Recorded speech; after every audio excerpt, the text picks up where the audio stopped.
ओम शांति। ओम शांति। ओम शांति। 2/8/2021 प्रातः मुरली। ओम शांति। बाप दादा मधुबन। आज के मुरली में मीठे मीठे बाबा ने मीठे मीठे बच्चों से कहा, मीठे बच्चे, जैसे बाप अपकारियों पर भी उपकार करते हैं, ऐसे तुम भी फॉलो फादर करो, सुखदायी बनो, इस देह को भूलते जाओ। प्रश्न है, देही अभिमानी रहने वाले बच्चों की मुख्य निशानियां क्या होंगी? उत्तर में बाबा ने कहा, पहला, उनका आपस में बहुत बहुत रूहानी प्रेम होगा। दूसरा, बाबा ने कहा, वे कभी एक दो की कमियों का वर्णन नहीं करेंगे, अवगुणों का कतई वर्णन नहीं करेंगे, है ना, जिसमें जो कमी कमजोरी होती है। तीसरा, बाबा ने कहा वे बहुत बहुत सुखदायी होंगे। चौथा, बाबा ने कहा उनकी खुशी कभी गायब नहीं होगी, सदा अपार खुशी में रहेंगे। पांचवा, बाबा ने कहा कभी मतभेद में नहीं आएंगे। छठा, हम आत्मा भाई भाई हैं, इस स्मृति से गुणग्राही होंगे, उन्हें सबके गुण ही दिखाई देंगे। वे खुद भी गुणवान होंगे और दूसरों को भी गुणवान बना देंगे, बनाएंगे। सातवां, बाबा ने कहा उन्हें एक बाप के सिवाय और कोई याद नहीं आएगा। ओम शांति। ऊंचते ऊंच बेहद के बाप के सम्मुख तुम सब बच्चे बैठे हो। तुम कितने भाग्यशाली हो जो ऐसा बाप मिला है। शुक्रिया बाबा। तुम ज्ञान सागर बाप के पास आए हो, ज्ञान रत्नों से झोली भरने, कमाई करने। बाप तुम मीठी मीठी बच्चों को कितना ऊंच ले जाते हैं। बाप तो सिर्फ तुम बच्चों को ही देखते हैं, उनको तो किसी को याद नहीं करना है। इनकी आत्मा को बाबा कहते हैं बाप को याद करना है ना। बाबा कहते हैं इनकी आत्मा को याद कर, इनकी आत्मा को तो बाप को याद करना है। बाप कहते हैं हम दोनों तुम बच्चों को ही देखते हैं, तो मुझ आत्मा को तो साक्षी हो नहीं देखना है, परंतु बाप के संग में मैं भी ऐसे देखता हूँ। किसकी बात हो रही है मुरली में? ब्रह्मा बाबा के साथ साथ शिव बाबा, है ना, दोनों इकट्ठे हैं ना, तो उनकी आत्मा को देखना है। बाबा कहते हैं वो दोनों किसको देखते हैं? आत्मा रूपी बच्चों को, है ना। तो बाबा कहते हैं कि बाप को याद करना है। बाप कहते हैं हम दोनों तुम बच्चों को ही देखते हैं, साक्षी हो नहीं देखना है। बाबा कहते परंतु बाप के संग में मैं भी ऐसे देखता हूँ। बाप के साथ रहता तो हूँ ना, उनका बच्चा हूँ तो साथ में देखता हूँ। बाबा कहते हैं मैं विश्व का मालिक बन घूमता हूँ, जैसे कि मैं ही यह करता हूँ। ब्रह्मा बाबा की बात हो रही है। तो इस तरह से मैं दृष्टि देता हूँ, देह सहित सब कुछ भूलना होता है। बाकी बाप और बच्चा जैसे एक हो जाते हैं, कंबाइंड हो जाते हैं ना, तो बाप समझाते हैं मीठे बच्चे खूब पुरुषार्थ करो। जैसे बाप अपकारियों पर भी उपकार करते हैं, ऐसे तुम भी फॉलो फादर करो। सुखदायी बनो, आपस में कभी लड़ो झगड़ो नहीं, अपने को आत्मा समझ इस देह को भूलते जाओ। सिवाय एक बाप के और कोई याद ना आए। यह भी जैसे जीते जी मौत की अवस्था है। इस दुनिया से जैसे मर गए, कहते भी हैं आप मुए मर गई दुनिया। यहाँ तुमको जीते जी मरना है। शरीर का भान उड़ाते रहो, एकांत में बैठ अभ्यास करते रहो। सवेरे एकांत में बैठ अपने साथ बातें करो। बहुत उकीर माना उमंग से बाप को याद करो। कि बाबा ने कहा याद कर लिया, बाबा ने कहा मुरली सुन ली, बाबा ने कहा तो ज्ञान बांट दिया, बाबा ने कहा तो हमने थोड़ा सा याद कर लिया, बाबा ने कहा तो हमने दूसरों को थोड़ा सा ज्ञान दे दिया। ऐसे नहीं, खुशी से, है ना। तो अपनी उन्नति के लिए तो बाबा कहते हैं खुशी का पारा चढ़ा रहना चाहिए, है ना। इस तरह से पुरुषार्थ करो। बाबा कहते हैं उमंग होना चाहिए। बाबा कहते हैं बाबा बस अभी हम आपकी गोद में आया कि आया, हा?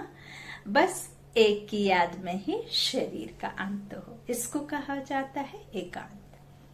बाप को याद करते करते यह शरीर रूपी चमड़ी छूट जाएगी। तुम जानते हो यह पुरानी दुनिया, पुरानी देह खलास हो जानी है। बाकी पुरुषार्थ के लिए थोड़ा सा वो संगम का समय है। बाबा कहते हैं, बच्चे पूछते हैं बाबा यह पढ़ाई कब तक चलेगी? तो बाबा कहते हैं जब तक दैवी राजधानी स्थापन हो जाए तब तक सुनाते रहेंगे। फिर ट्रांसफर होंगे नई दुनिया में। यह पुराना शरीर है, कुछ ना कुछ कर्म भोग भी चलता रहता है।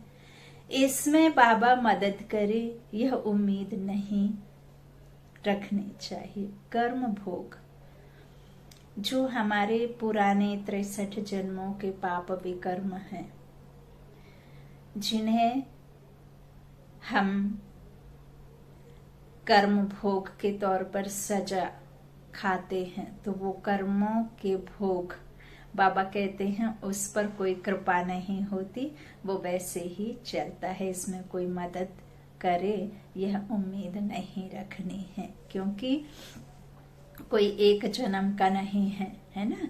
ये तो कितने जन्मों का है। तो इसीलिए फिर हिसाब किताब यही चुकतो होना है ना, तभी तो फिर वापस जा सकेंगे।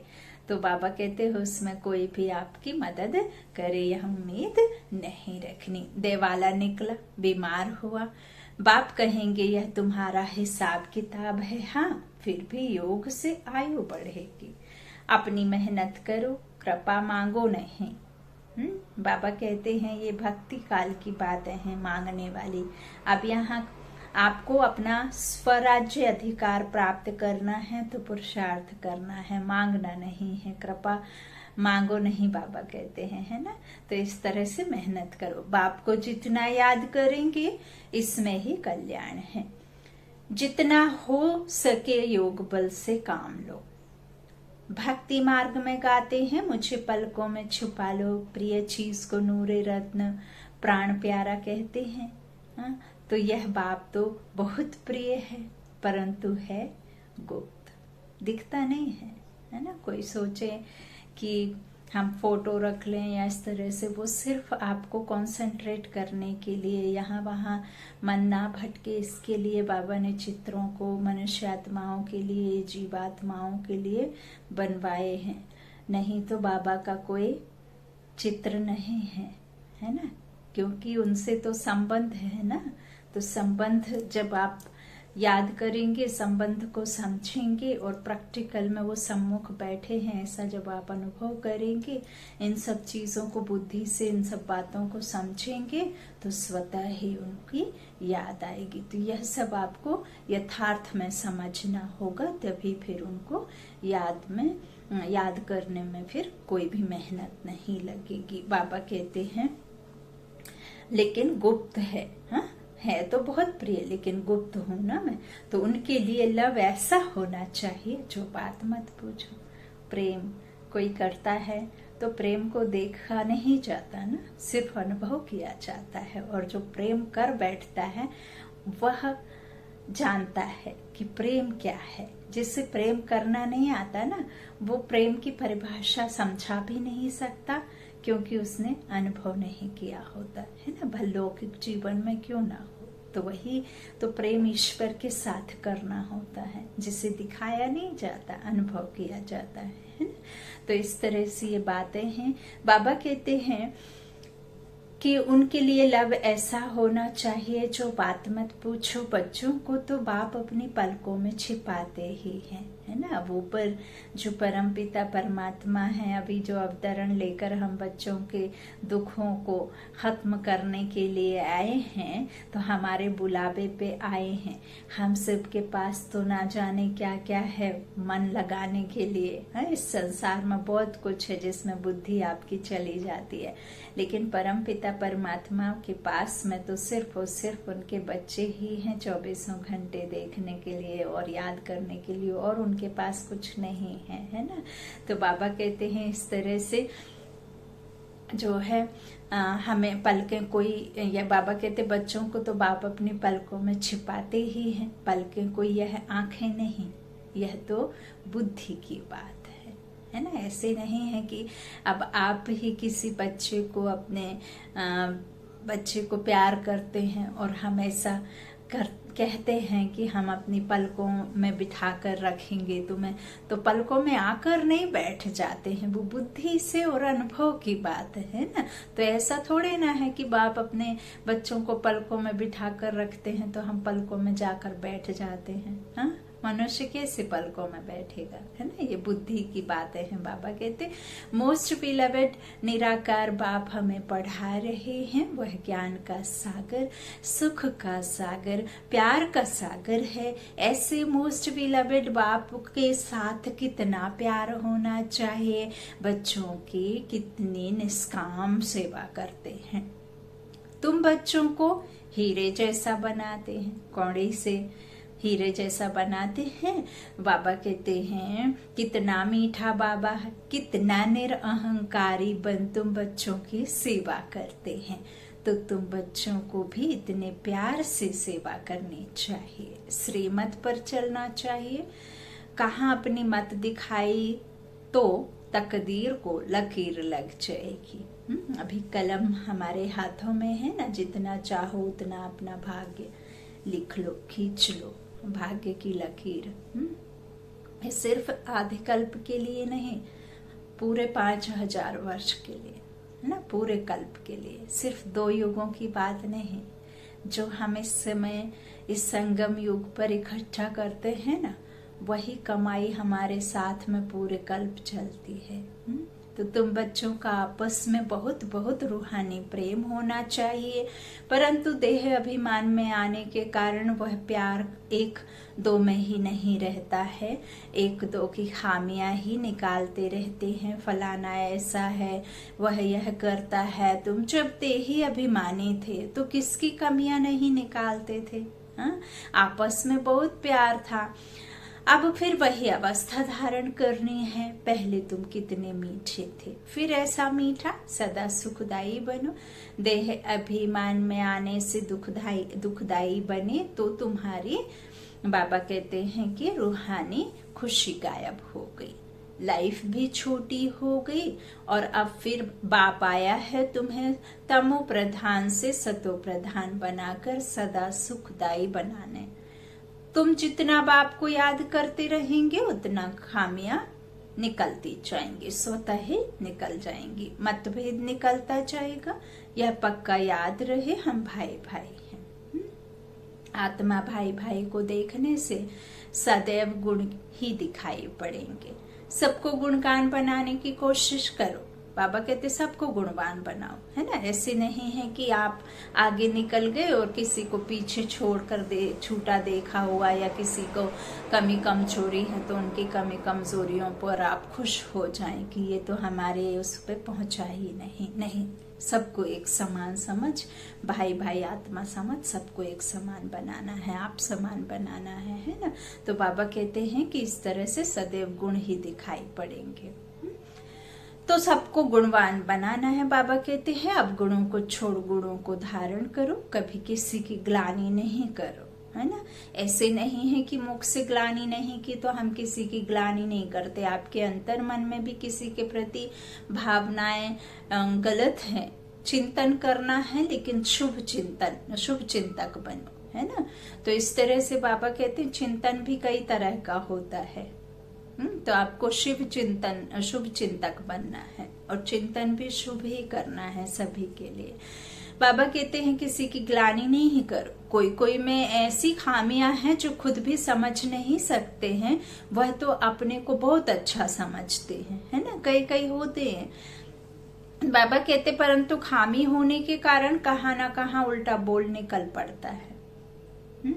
कई कई बार ऐसा भी होता है कि अब मान लीजिए कि कोई बहुत अधिक किसी कहना चाहिए कि किसी मनुष्य आत्मा से जुड़ जाता है और वो सामने वाला बहुत चाहता है, प्रयास करता है कि हम आपस में रिश्ते बनाएं या बात करें या किसी भी तरह से उनसे कांटेक्ट में रहें, और वो किन्हीं कारणों से नहीं हो पाता है संभव, तो भी फिर मन में सामने वाले के प्रति गलत भावना रख लेते हैं, है ना। तो इस तरह से कोई कोई में ऐसी खामियां हैं जो उन्हें समझ नहीं आती हैं खुद को, बाबा कहते हैं, और फिर समझते हैं कि वह बहुत अच्छा है खुद को। तो परंतु खामी होने के कारण बाबा कहते कहाँ ना कहाँ उल्टा बोल निकल पड़ता है। सतो प्रधान अवस्था में यह बातें नहीं होती। अपने आप को देखो, हम कितने मीठे बने हैं, हमारा बाप के साथ कितना लव है। बाप से लव ऐसा हो तो एकदम चटका रहे। बाबा आप हमको कितना ऊंच समझदार बनाते हो, स्वर्ग का मालिक बनाते हो। ऐसे अंदर में बाप की महिमा कर गदगद होना चाहिए। रूहानी खुशी में रहना चाहिए। गाते भी है खुशी जैसी खुराक नहीं। बाप के मिलने की भी कितनी खुशी रहनी चाहिए। संगम पर ही तुम बच्चों को 21 जन्मों के लिए सदा खुशी में रहने की खुराक मिल जाती है। फिर कोई को किसी बात की चिंता नहीं रहती है।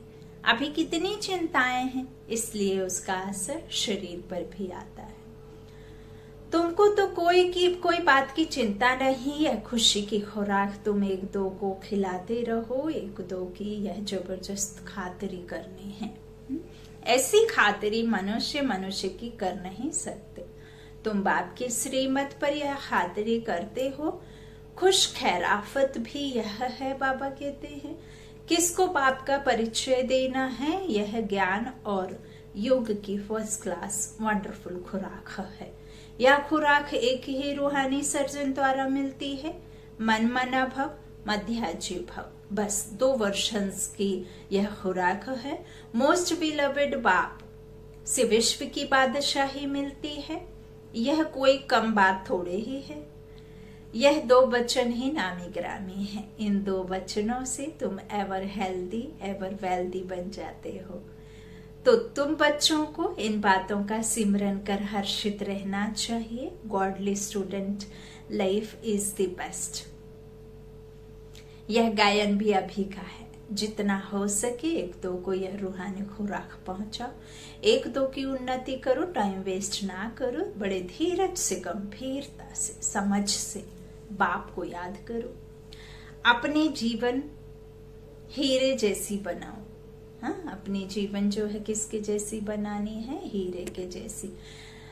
तो मीठे बच्चे, बाप की जो श्रीमत मिलती है उसमें गफलत नहीं करनी चाहिए। बाप का संदेश सभी को पहुंचाना है। बाप का मैसेज सभी को मिलना तो है ना।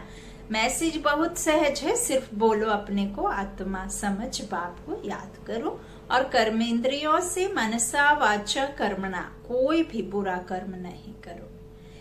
एक दिन तुम्हारे साइलेंस बल का आवाज निकलेगा। दिन प्रतिदिन तुम्हारी उन्नति होती जाएगी। तुम्हारा नाम बाला होता जाएगा। सब समझेंगे यह अच्छी संस्था है ना। कई ऐसे आश्रम कह देते हैं। अच्छा काम कर रहे हैं, रास्ता भी बहुत सहज बनाते हैं। यह ब्राह्मणों का झाड़ बहुत बढ़ता जाएगा। प्रजा बनती रहेगी। सेंटर्स बहुत वृद्धि को पाएंगे। तुम्हारी प्रदर्शनी भी गांव में होगी। तुम बच्चों को बड़ी भारी सर्विस करनी है। अभी तो जास्ती होना है सब कुछ। बाबा कहते हैं तुम्हारे नए सेंटर्स खुलते जाएंगे जिसमें अनेक मनुष्य आकर अपनी जीवन हीरे जैसी बनाते रहेंगे। तुम्हें बहुत प्यार से एक की संभाल करनी है। कहाँ किसी बेचारे के पैर खिसक न जाए। जितने जास्ती सेंटर्स होंगे उतना जास्ती आकर ये दान पाएंगे। जब आप बच्चों का प्रभाव निकलेगा तो बहुत बुलाएंगे कि यहाँ आकर हमको मनुष्य से देवता बनने का राजयोग सिखाओ। आगे चलकर बहुत धूमधाम होगी कि वही भगवान आकर आबू में पधारे हैं। हाँ? तो तुम बच्चे देख रहे हो कि इस समय पुरानी दुनिया में अनेक इंटरनेशनल रोले हैं। अब यह सभी रोले खत्म होने हैं। इसकी तुम्हें कोई भी फिक्रात नहीं करनी है।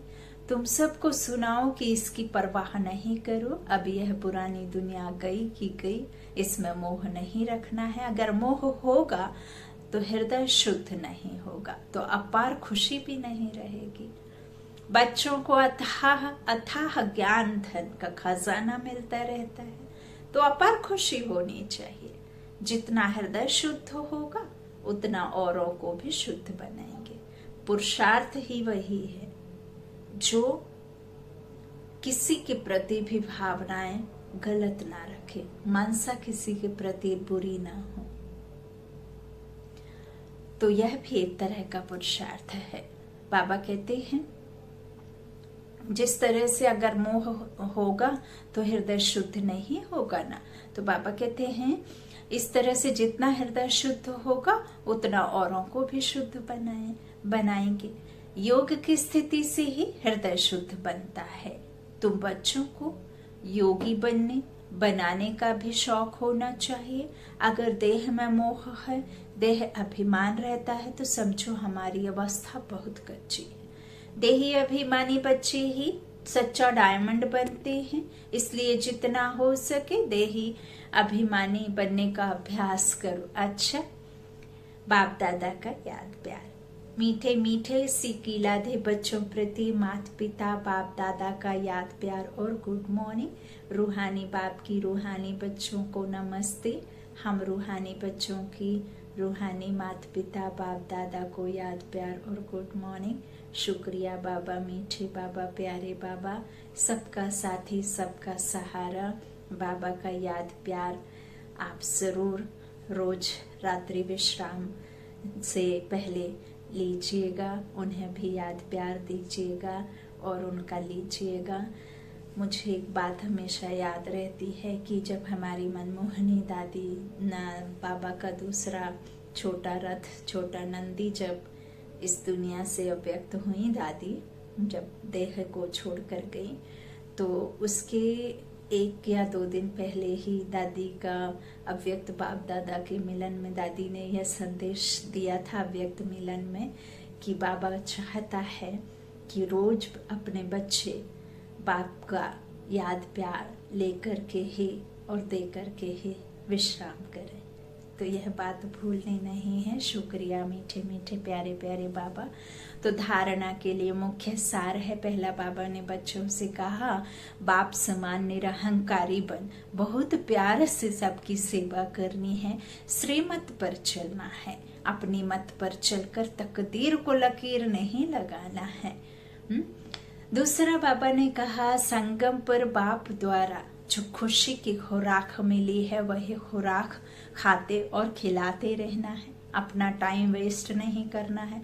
बड़े धीरज से, गंभीरता से, समझ से बाप को याद कर अपनी जीवन हीरे जैसी बनानी है।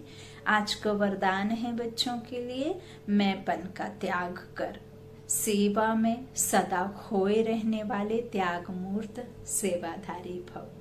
सेवाधारी, सेवा में सफलता की अनुभूति तभी कर सकते हैं जब मैंपन का त्याग हो। और मैंपन का त्याग कैसे होगा कि कभी भी मन में यह मिट्ठू मियाँ नहीं बनना है कि ये जो मैं कह रही हूँ या कह रहा हूँ या ज्ञान दे रहा हूँ या दे रही हूँ तो वह मेरा है या मैं अच्छे से समझा सकती हूँ, बाकी कोई अच्छे से नहीं समझा सकता। तो देखिए, थोड़े से शब्दों का हेर फेर हो सकता है, लेकिन ये नहीं भूलिए कि हम आप सिखाने सीखने वाले उस परमात्मा से हैं। उसके महावाक्य हैं, ईश्वरीय महावाक्य हैं। ये बाबा की समझाइश है, ये किसी मनुष्य की समझाइश नहीं है। तो मैं मात्र निमित्त हूँ। इन कर्मेंद्रियों का सहारा लेकर मैं यह ज्ञान को बाबा के बच्चे बनकर फैलाने में बाबा का मददगार बन रहा हूँ, है ना, या बन रही हूँ। तो इस तरह से बाबा कहते हैं मैंपन का त्याग हो, मैं सेवा कर रही हूँ, मैंने सेवा की, इस सेवा भाव का त्याग मैंने नहीं की, लेकिन मैं करनहार हूँ, करन करावनहार बाप है, मैंपन बाबा के लब में लीन हो जाए। इसको कहा जाता है सेवा में सदा खोए रहने वाले त्याग मूर्त सच्चे सेवाधारी। कराने वाला करा रहा है, हम निमित्त हैं। सेवा में मैंपन मिक्स होना अर्थात मोहताज बनना। सच्चे सेवाधारी में यह संस्कार हो नहीं सकते। आज का स्लोगन है व्यर्थ को समाप्त कर दो तो सेवा की ऑफर सामने आएगी। व्यर्थ को समाप्त कर दो तो सेवा की ऑफर सामने आएगी। मातेश्वरी जी के अनमोल महावाक्य हैं, जीवन की आश पूर्ण होने का सुहावना समय। हम सभी आत्माओं की बहुत समय से यह आश थी कि जीवन में सदा सुख शांति मिले। अब वह जन्म की आशा कब तो पूर्ण होगी। अब यह है हमारा अंतिम जन्म, उस अंत के जन्म की भी अंत। ऐसा कोई नहीं समझे मैं तो अभी छोटा हूँ, छोटे बड़े को सुख तो चाहिए ना, परंतु दुख किस चीज से मिलता है उसका भी पहले ज्ञान चाहिए। अब तुमको नॉलेज मिली है कि इन 5 विकारों में फंसने कारण यह जो कर्म बंधन बना हुआ है, उनको परमात्मा की याद अग्नि से भस्म करना है। यह है कर्म बंधन से छूटने का सहज उपाय। इस सर्वशक्तिवान बाबा को चलते फिरते श्वासों श्वास याद करो। अब यह उपाय बताने की सहायता खुद परमात्मा आकर करता है, परंतु इसमें पुरुषार्थ तो हर एक आत्मा को करना है। परमात्मा तो बाप टीचर गुरु रूप में आए हमें वर्षा देते हैं, तो पहले उस बाप का हो जाना है, फिर टीचर से पढ़ना है, जिस पढ़ाई से भविष्य जन्म जन्मांतर सुख की प्रारब्ध बनेगी, अर्थात जीवन मुक्ति पद में पुरुषार्थ अनुसार मर्तबा मिलता है और गुरु रूप से पवित्र बनाए मुक्ति देते हैं। तो इस राज को समझ ऐसा पुरुषार्थ करना है। यही टाइम है पुराना खाता खत्म कर नई जीवन बनाने का। इसी समय जितना पुरुषार्थ कर अपनी आत्मा को पवित्र बनाएंगे, उतना ही शुद्ध रिकॉर्ड भरेगा, फिर सारा कल्प चलेगा। तो सारे कल्प का मैदार इस समय की कमाई पर है। देखो, इस समय ही तुम्हें आदि मध्य अंत का ज्ञान मिलता है। हमको सुदेवता बनना है और अपनी चढ़ती कला है, फिर वहां जाके प्रारब्ध भोगेंगे। वहां देवताओं को बाद का पता नहीं चलता, पड़ता कि हम कैसे गिरेंगे। अगर यह पता होता कि सुख भोगना फिर गिरना है, तो गिरने की चिंता में सुख भी भोग नहीं सकेंगे, है कि नहीं। तो यह ईश्वरीय कायदा रचा हुआ है कि मनुष्य सदा चढ़ने का पुरुषार्थ करता है, अर्थात सुख के लिए कमाई करता है। परंतु ड्रामा में आधा आधा पार्ट बना हुआ है, जैसे रात और दिन है ना, 12-12 घंटे का। तो ऐसे ही ये सुख और दुख आधे आधे का है, 2500 वर्ष का। ना तो इसमें कोई एक कम और एक ज्यादा। हाँ, ये जरूर है कि इस कलयुग में आकर बहुत जास्ती बढ़ जाता है दुख, फिर वापस सुख की दुनिया में जाने के लिए, है ना। तो वो जास्ती होगा तभी तो फिर उससे हम बाहर निकलेंगे, है ना। इस तरह से अगर यह पता होता कि सुख भोगना, तो फिर उन्हें चिंता लगी रहती ना कि दुख भी आएगा। तो यह ईश्वरीय कायदा रचा हुआ है कि मनुष्य सदा चढ़ने का पुरुषार्थ करता है, अर्थात सुख के लिए कमाई करता है। तो यह आधा आधा पाठ है जिस राज को हम जानते हैं, परंतु जिस समय सुख की बारी है तो पुरुषार्थ कर सुख लेना है। यह है पुरुषार्थ की खूबी। एक्टर का काम है एक्ट करने समय संपूर्ण खूबी से पाठ बजाना, जो देखने वाले हेर वाह वाह करें। इसलिए हीरो हीरोइन का पाठ देवताओं को मिला है, तो जिन्हों का यादगार चित्र गाया और पूछा जाता है।